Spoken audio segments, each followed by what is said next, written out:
मैं 2007 में पढ़ रहा था सर। इतिहास से आप डरते क्यों हैं? नहीं डरते हैं, मेरा इतिहास तो बहुत बढ़िया बताइए है ना। मैडम। तो हम बताइए आपको ना। 4 इतिहास पूछ देंगे तो आप वर्तमान भविष्य सब भूल नहीं, जाइएगा। मैं तो पत्रकार। कभी 2 दिन मैं तो पहले एक पत्रकार- पत्रकार की हत्या हुई है तो आपको याद नहीं है और आप हमको इतिहास से सवाल पूछ रही हैं, ठीक है?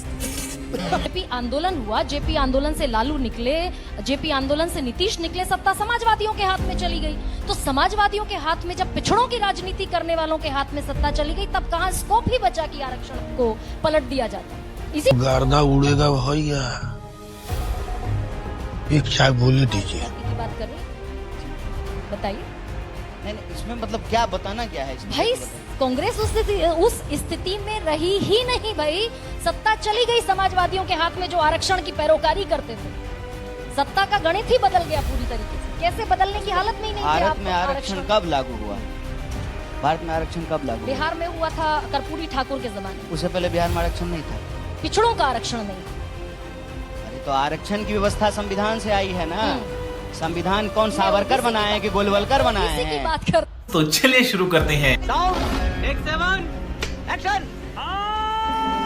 नमस्कार दोस्तों, स्वागत है आप सभी का मेरे आज के इस नए वीडियो में। दोस्तों, आज की वीडियो में हम ये बात करने वाले हैं कि कैसे कन्हैया कुमार ने एंकर गरिमा सिंह की हवा टाइट कर दी है। जी हाँ दोस्तों, कल मैंने इसका पार्ट 1 अपलोड किया था, जिसमें जैसा कि आपने देखा है कि कैसे जब भी कन्हैया कुमार किसी भी डिबेट में जाते हैं तो वहाँ के एंकरों के अंदर डर बन जाता है कि उनसे कौन सा सवाल पूछे, क्योंकि कन्हैया कुमार हर सवाल का बेखौफ तरीके से जवाब देते हैं और पूछने वाले एंकर की ही हमेशा धज्जियां उड़ा देते हैं। दोस्तों, कल के ही वीडियो का आज पार्ट 2 वर्जन है, इसे आप जरूर देखिए। और अगर आप मेरे चैनल पर नए हैं तो मेरे चैनल को सब्सक्राइब करना मत भूलिएगा और साथ ही साथ बेल आइकन पक्का दबाइएगा, क्योंकि ऐसे ही मज़ेदार वीडियो का नोटिफिकेशन सबसे पहले आप तक पहुँच जाएगा। तो दोस्तों, कन्हैया कुमार का इंटरव्यू देखने में दोस्तों काफ़ी अधिक मज़ा आता है। और दोस्तों, आप लोग कमेंट बॉक्स में अपनी राय देना मत भूलें, क्योंकि आपकी राय से ही हम आपको किस प्रकार का वीडियो पसंद है उसे जज कर पाते हैं। तो दोस्तों, बिना टाइम को वेस्ट किए और बात कम करते हम लोग चलते हैं डायरेक्ट वीडियो में और फिर वीडियो के मजे लेते हैं।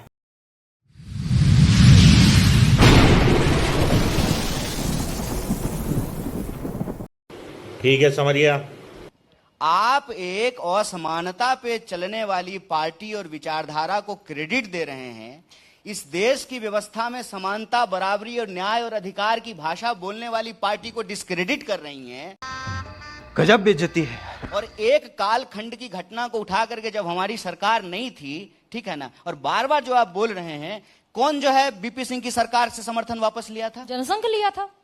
कौन है जनसंघ? बोलती हूँ मैं। कौन है जनसंघ? अरे भाई, मैं इसको डिनाई थोड़ी करती हूँ। भाजपा बोलिए ना जी, जनसंघ सर, है ये नहीं है। कन्हैया- बोलिए भाजपा, मैं बिल्कुल डिनाई बोलिए नहीं करूंगी। आरएसएस, बोलिए मोदी जी मैं जिसका बिल्कुल चड्डी पहन डिनाई करके नहीं घूमते थे करूंगी वो कन्हैया। पार्टी। मैं एकदम डिनाई नहीं करूंगी। हाँ, तो खुल्लम खुल्ला बोलिए, डरिए मत आप। क्या होगा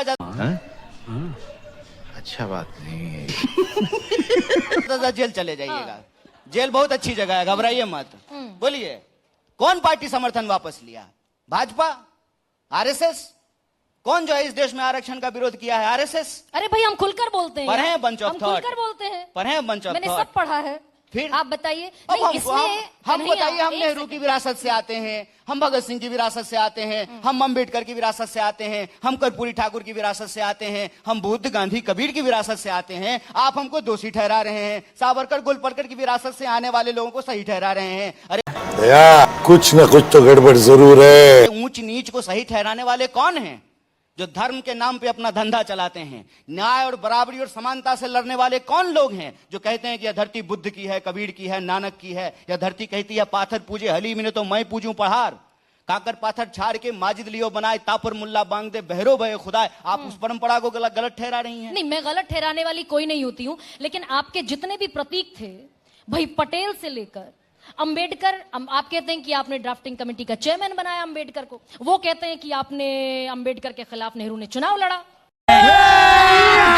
अभी मजा आएगा ना भिड़ो। कौन कहते हैं? व्हाट्सएप कहता है ना। बीजेपी कहती है भाई, खुले तौर पर कहती है, डंके की चोट पर कहती है आपने अंबेडकर के खिलाफ नेहरू ने चुनाव लड़ा। तो उनको कहिए कि अंबेडकर जी जो कहते हैं उस सिद्धांत को वो लागू करें। अंबेडकर जी कहते हैं, कोट कर रहा हूं, कोटिंग।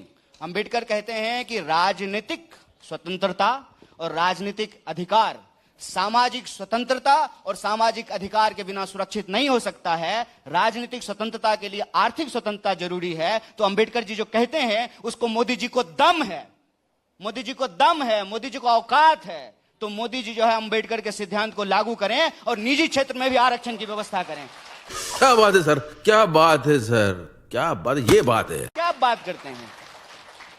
घर बनाए कोई, सड़क बनाए कोई, संविधान बनाए कोई, संसद बनाए कोई, फैक्ट्री बनाए कोई, IIM बनाए कोई, एम्स पे बनाए कौन, चांद पे जाए कोई, और आकर के कुर्ता पैजामा पहन करके, सूट पहन करके भाइयों बहनों करके क्रेडिट ले लेंगे। एक सेकंड, यानी जिस प्लांक पर राजनीति आज के दौर में है, झूठ के प्लैंक पे, हमको सच के लिए लड़ना है। एग्जैक्टली, जो जिस भी प्लांक पर है, देखिए इलेक्टोरल सिस्टम में झूठ सच कुछ होता नहीं है, नहीं सिर्फ पॉलिटिक्स होती है। होता है सच झूठ सच, क्या बात करते हैं? होता है, देखिए क्या होता है झूठ और सच। मोदी जी जीवन भर RSS की शाखा में जाकर के कहते होंगे नमस्ते सदा वत्सले, ठीक है, और पूरा पढ़ लीजिए, ठीक है, और गोडसे को जो है, गोडसे की पूजा करते होंगे। मोदी जी गए जापान, जापान में मोदी जी खोजे होंगे कि एक आध को जो है गोडसे और सावरकर का भी मूर्ति मिल जाए, मिला नहीं। मिला कौन? वही अर्धनग्न फकीर गांधी, जिसके सामने जो है ना फूल लेकर के झुक रहे थे। कैसी आत्मा मर रही होगी बेचारे की।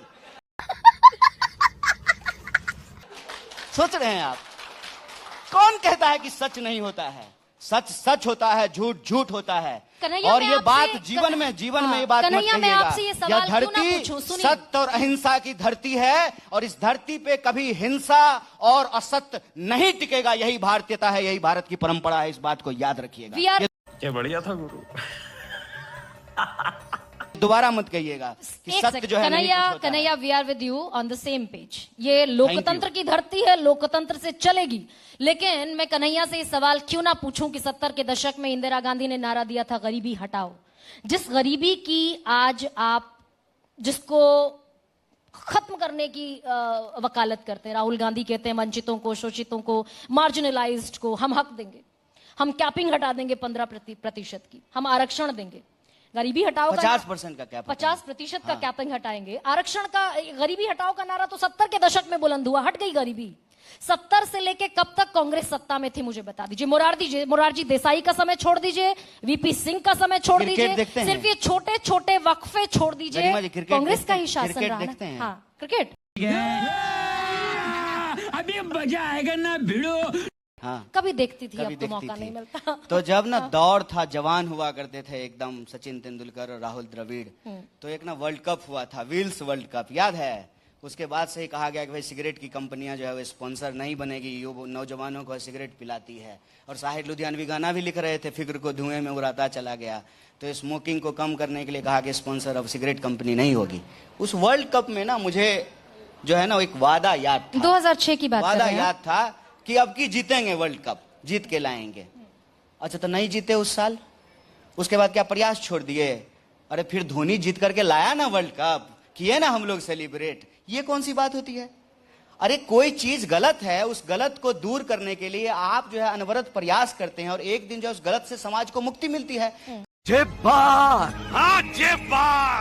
करत करत अभ्यास के जरमती होत सुजान, रसरी आवत जात के सिलपड़ पड़त निशान। प्रयास करना छोड़ देना चाहिए। प्रयास करेंगे, गरीबी गलत है, गरीबी हटाने का प्रयास करेंगे, इसमें क्या दिक्कत है?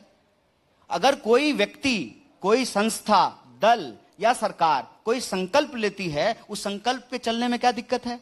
और एक बात आपको मैं बता दूं, एक कंपनी आई थी, हम लोग नया नया जो है कॉलेज में पढ़ रहे थे, हर जगह देखते थे बिलबोर्ड पे लगा रहता था, कर लो दुनिया मुट्ठी में, याद है ना? हालांकि हम लोग कुछ अलग भी मजाक करते थे उस वक्त जो है स्कूल कॉलेज में, जब कहा जाता था कर लो दुनिया मुट्ठी में। ठीक है, कर लिए दुनिया मुट्ठी में, हुआ दुनिया आपके मुट्ठी में। फेयर एंड लवली लगाए हैं? नहीं लगाए हैं? आप कमर्शियल, एक सेकेंड, आप इस देश की कमर्शियल जो इकोसिस्टम है उसको पॉलिटिकल इकोसिस्टम से तो आप कह रहे हैं कि क्रिकेट कमर्शियल है? मिस मत कीजिए आप।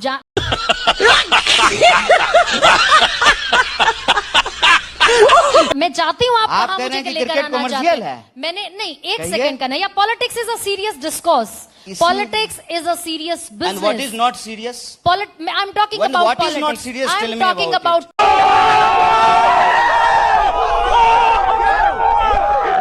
politics. Politics is a serious business. If I'm asking, in 1971, Indira If Gandhi said seriousness- कि if हम गरीबी हटाएंगे, और आप उसकी तुलना करते हैं कि कर लो दुनिया मुट्ठी में हो आप गई क्या? दुखी मत ये होइए। थोड़ा सा आप दिक्कत दुखी है। मत होइए, लेकिन एक बात जान लीजिए, हाँ। जहाँ प्रेम रस होता है वहाँ हास्य होता है। अगर ऐसा नहीं होता है ना, तो जो है सिनेमा में भी जोकर नहीं होता। अच्छा, ये काहे बताइए, चलिए इतना जो ठीक। है भारी भारी अच्छा, बात सुनिए। बोल रहे हैं। अच्छा, आजकल सुनिए। देखिए स्टैंड अप कन्हैया, ये कॉमेडियन सब बताइए। कितना पॉपुलर हो रहा ठीक है। है। नेता सब जो है ना, वो कॉमेडी कर रहा है, कॉमेडियन सबको राजनीति करना अच्छा, पड़ रहा है। हम कन्हैया- तो ऐसे दौर में जी रहे हैं। कन्हैया, देखिए, बिहार एक बात पर सुनिए। आते हैं। हम आपको अलग अलग तरह के जो है ना टैगलाइन सुनाए, आप एक टैगलाइन लेकर के हमारे पीछे पड़े हुए हैं। हर टीवी चैनल में यही सवाल पूछा जाता है कि इंदिरा जी ने कहा था गरीबी हटाओ, हट गई गरीबी। अरे, इंदिरा जी ने कहा था गरीबी हटाओ, गरीबी हटाने का प्रयास किया गया ना। क्या बात है सर, क्या बात है सर, क्या बात, ये बात है। अगर गरीबी हटाने का प्रयास नहीं किया जाता तो आपको लगता है कि हम आपके बगल वाले कुर्सी पे बैठे होते गरिमा जी? बोलिए।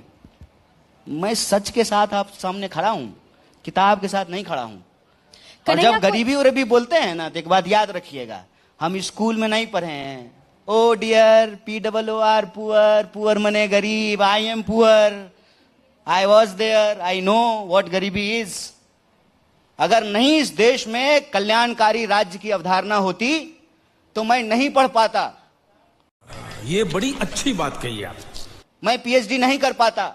और मैं अगर PhD करने के लिए नहीं जाता तो मेरे अंदर जो है ना इतना साहस पैदा नहीं होता। और याद रखिएगा, जो इंसान निर्भय नहीं हो वही लोगों को डराता है। एक डरा हुआ इंसान ही दूसरों को डराता है। ज्ञान जब किसी के भीतर आए तो वह निर्भय होता है, और इंसान जब निर्भय होता है तब वो सत्ता से भी सवाल पूछता है। हम PhD करने गए, इस देश की लोक कल्याणकारी राज्य की अवधारणा के चलते ये संभव हुआ कि मेरी मां आंगनबाड़ी में 3000 पे काम करती थी, लेकिन मैं दुनिया के देश के प्रतिष्ठित विश्वविद्यालय से जो है PhD कर पाया। ना सिर्फ आपसे सवाल कर रहा हूं, इस देश के प्रधानमंत्री से भी सवाल पूछ पाया। कौन कहता है कि गरीबी हटाने का प्रयास नहीं हुआ? अच्छा, कन्हैया, क्या बात है सर, क्या बात है सर, क्या बात, ये बात है। बिहार पर आते हैं, बिहार पर आते हैं, और मुझे नहीं, ये गरीबी पे बताइए- भी रहिए, कोई बात नहीं है। नहीं, सिनोनिम ठीक बना है। हुआ है। ठीक है, दरअसल बिहार और गरीबी सिनोनिम बना हुआ है। देखिए, अगर पलायन गरीबी जो इस है देश से बिहार हट गई सिनोनिम होती, बना फिर हुआ मैं है। क्योंकि काउंटर पर इसलिए नहीं आना चाहती हूँ, बिहार अगर देश से गरीबी कन्हैया हट गई होती तो आज कन्हैया कुमार बैठकर नहीं कह रहे होते कि बिहार में 6000 रुपए हर तीसरा बिहारी क्यों कमाता है, हर तीसरा बिहारी गरीब क्यों है, 94 लाख परिवारों के पास को वादा क्यों किया जाता है कि भाई 2 लाख रुपए देंगे तो घर अरे बना तो ले। मैडम, आप ही ने बोले थे कि 85 से हमारी सरकार नहीं है बिहार में। एक तरफ कहते हैं कि आपकी सरकार भी नहीं है, आपका रिवाइवल नहीं है, आप तो बारात दीनहीन है, आपका कोई औकात नहीं है, आप तो कमजोर करी हैं। अब फिर हम ही को बुला करके भाई पूछते हैं देश कि में तो बताइए गरीबी कैसे हटेगी? देश में अच्छा बात नहीं है। गरीबी कन्हैया अरे हमको है। मौका दीजिए, देश बैठाइए में कुर्सी पे, गरीबी हम बताते है। हैं गरीबी कैसे हटेगी। इसको गरीबी तो हटा मानते करके हैं ना, दिखाएंगे कि इसको तो गरीबी कैसे मानते हैं, हटेगी। इसको तो जैसे मानते IIM हैं। बनाए, अरे भाई- जैसे जो है एम्स बनाया, जैसे चांद पे गए, जैसे सड़कें बनाई, जैसे पुलें बनाया, जैसे संसदीय व्यवस्था बनाई, जैसे चुनाव बनाया, कन्हैया इस जैसे सच को चैनल मानते बनाया, हैं। वैसे ही ओके, गरीबी भी हटाएंगे। सुनिए ना कन्हैया, इस सच को तो मानते हैं ना कि आज भी इस देश में गरीबी एग्जिस्ट करती है। करती है, मानते हैं ना? बिल्कुल मानते हैं। यानी कि वो प्रोसेस स्टिल इनकम्प्लीट ना? Yes, we are in the process ना? Yes. That's it. ओके, अब मुझे बिहार पर आप थोड़े से मैंने सवालों आप क्या का कह जवाब रहे हैं दीजिए। कि हम जो है अपने ही पैर पे अच्छा, कुल्हाड़ी ठीक मार रहे है, हैं? बिहार पर थोड़े से सवालों का जवाब दीजिए। तेजस्वी यादव से कांग्रेस को कोई दिक्कत है कन्हैया, या ऑल इन कंफर्टेबल कोई सिचुएशन? कांग्रेस का व्यक्ति आपको ये बात कहा है? ना मैं इसलिए पूछ रही हूँ कि तेजस्वी यादव ने राहुल गांधी को प्रधानमंत्री तक बनाने की हुंकार भर दी। वो बेचारे इतना एंटिसिपेशन में चले गए और राहुल गांधी नहीं कह पा रहे हैं कि हमारे लिए मुख्यमंत्री तेजस्वी यादव। चुनाव हो गया। अच्छा, हाँ, अब जो है ना स्वयं प्रधानमंत्री मोदी जी भी चाहेंगे तब भी राहुल जी जो है अभी प्रधानमंत्री नहीं बन पाएंगे। प्रक्रिया होती है। तेजस्वी के बारे में बताइए। ब्याह होने के बाद कम से कम 9 महीने में जो है माता पिता बनिएगा, कम से कम 9 महीना प्रक्रिया होती है, समय होता है। दिवाली के 6ठे दिन छठ शुरू होता है, ठीक है, और दशहरा का 20वें दिन दिवाली होता है। अमावस्या, पूर्णिमा, कृष्ण पक्ष, शुक्ल पक्ष समय होता है। इस दफा गति कांग्रेस होती है। कमजोर कड़ी रहेगी। 70 में से 19 सीटें 2020 में आप लोग जीते। इस दफा कांग्रेस इससे बेहतर करेगी? कितना आपका क्या देर analysis बतियाए हैं? 45 मिनट होने को है ना? बता दीजिए, अभी तक आपको लगा कि कमजोर कड़ी हैं? बता दीजिए। Spicy meat. Yeah, boy. तो मैं मान लूं कंगन को आरसी क्या और पढ़े लिखे को फारसी क्या। कन्हैया, ये प्रत्यक्षम किम प्रमाणम, हम आपके सामने मौजूद हैं। तो मैं मान लूं ना कि अगर आरजेडी पूरी के पास ताकत से लड़ेंगे, पूरी मजबूती से लड़ेंगे, 243 की 243 सीट पर लड़ेंगे। एक कुर्सी, एक पद, एक एमएलए बनने के लिए नहीं, पूरी की पूरी सरकार बदलने के लिए लड़ेंगे। वोट चोरों को हराएंगे, क्योंकि जो सरकार वोट चोरी से बनती है वो जमीन चोरी करती है, पेपर लीक करवाती है, डिग्री चोरी करती है। डिग्री चोर है ये लोग। कन्हैया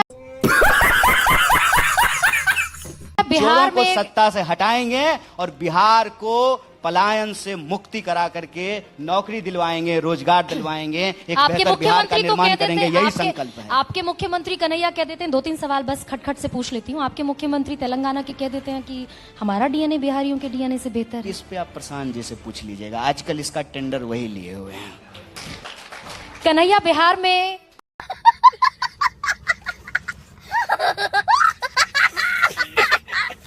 कांग्रेस का चेहरा एक बात आपको बता एकमात्र। देते हैं। जी बताइए सुनिए। ना, बताइए। मुझे जो है ना, मुझे आता नहीं ना मोहतरम को मोहतरम कहना, किसी को ज्यादा किसी को कम कहना। मेरी जात, औकात, मेरी पहचान, मेरा जन्म, इतिहास, संस्कृति और विचार में कहीं से भी ये नहीं है कि बिला वजह जो है हम किसी को अपमानित नहीं करेंगे। और बिला वजह अगर कोई अपमानित करेगा तो चाहे हमारे दल में हो, दूसरे दल में हो, हवाई जहाज से उड़ता हो कि सोने के महल में रहता हो, चोर को जैसे चोर कह रहे हैं वैसे ही बदतमीज को बदतमीज कहेंगे, चाहे वो हमारी पार्टी में हो या दूसरी पार्टी में हो। इस भ्रम में मत रहिएगा। तो सैम पित्रोदा पर क्या कहेंगे कन्हैया? बस छोटा सा जवाब दे दीजिए, समय कम है। क्या बढ़िया था गुरु। फिर कुछ कहे हैं क्या? पाकिस्तान में भी उनको घर जैसा लगता है और तमाम जगहों पर उनको घर ही जैसा लग रहा है। आप पित्रोदा पे ध्यान दीजिए, हम आटा पे ध्यान देते हैं। आप अपनी अपनी प्राथमिकताएं हैं। कन्हैया बिहार में चेहरा है कांग्रेस का। आप गए हैं अमेरिका?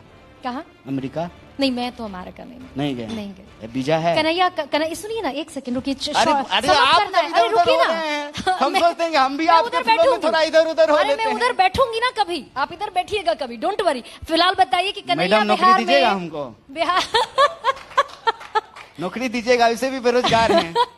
कन्हैया बिहार में चेहरा है कांग्रेस का। सबसे बड़ा चेहरा कौन है कांग्रेस का बिहार में? 14 करोड़ इधर लोग तेजस्वी हैं। है, इधर तेजस्वी है, उधर नीतीश कुमार है। कांग्रेस के पास सबसे बड़ा चेहरा नीतीश कुमार हैं, पक्का कंफर्म है। कांग्रेस का बताइए ना, सबसे बड़ा चेहरा कौन? कांग्रेस चेहरे की राजनीति। राहुल गांधी आपको बाकायदा एडवोकेट करते हैं नहीं, रेडियो में। कांग्रेस- वो कहते हैं कि कन्हैया से किसी भी मुद्दे पर बात कर लीजिए, नहीं, वो इंटेलेक्चुअल नहीं बात कहते कर हैं। लीजिए, आप जमीन हमको पर बिना बात कर मतलब का लीजिए। खुश मत कीजिए, हम ऐसे खुश नहीं होने वाले हैं। लेकिन ये जान लीजिए, मुद्दे का चुनाव लड़ेंगे, चेहरे का चुनाव नहीं लड़ेंगे। अब इसको मजाक मत लीजिएगा, फेयर एंड लवली एकदम का मजाक प्रचार नहीं कर रहे हैं, इसलिए चेहरा चमकाने का काम नहीं है। जब तक बिहार के 14 करोड़ लोगों के बुनियादी सवालों पर, रोजी रोटी, कपड़ा, मकान, शिक्षा, स्वास्थ्य, सड़क, बिजली, पानी पर काम नहीं होगा, तब तक चेहरे से काम नहीं चलने वाला है। एक व्यक्ति के आत्मसम्मान से जो पूरे और ये प्रदेश का होगा? आत्मसम्मान नहीं हो सकता। ये होने वाला है कन्हैया। कोशिश आज यही 3 अक्टूबर को मैं आपसे बात कर कोशिश रही यही हूँ। है। I am taking it on record. On record लीजिए। होने वाला है? हमारे लिए मुद्दा जा रहे हैं महत्वपूर्ण नीतीश है। कुमार, जा रहे हैं नीतीश कुमार, एनडीए जा रहा है, आप लोग आ रहे हैं। देखिए, अगर हमको ज्योतिषी होते हैं ना, देखिए हमसे कभी भी प्रश्न पूछ लीजिए, अगर हम ज्योतिषी होते हैं ना, काहे बिना मतलब का जो है एक ही होटल में बार बार अलग अलग चैनल पे आकर के सेम बात कर रहे होते। हम भी जो किसी मंदिर के बाहर बैठ करके भविष्य बता रहे होते, नहीं संतान को संतान कब होगा, शादी कब होगी, आप अंबानी कब बन जाइएगा, आप प्रधानमंत्री कब बन जाइए, ये मतलब विद्या हमको कॉन्फिडेंट नहीं नहीं है। आती एक पीएचडी मैं ज्योतिषी स्कॉलर, नहीं हूँ। एक पीएचडी स्कॉलर, छात्र राजनीति का पुरोधा कॉन्फिडेंट नहीं है कि they are coming in power. नहीं, कॉन्फिडेंट है, इसका क्या मतलब है? कॉन्फिडेंट है। अब मैं कॉन्फिडेंट है, इसका क्या मतलब है? Taking it on हमको record. चलाने आता है कार, हम उड़ाने लगे हैं हवाई जहाज। मोदी जी हैं क्या कि हर विषय के ज्ञाता हो जाएंगे? बादल में रडार छुप जाता है, गैस से जो है नाली के गैस से चाय बन जाती है, गुब्बारा को जो है ड्रोन की तरह इस्तेमाल कर लेते हैं। इतने परम ज्ञानी अवतारी तो सिर्फ प्रधानमंत्री हैं, हम लोग तो साधारण मनुष्य हैं।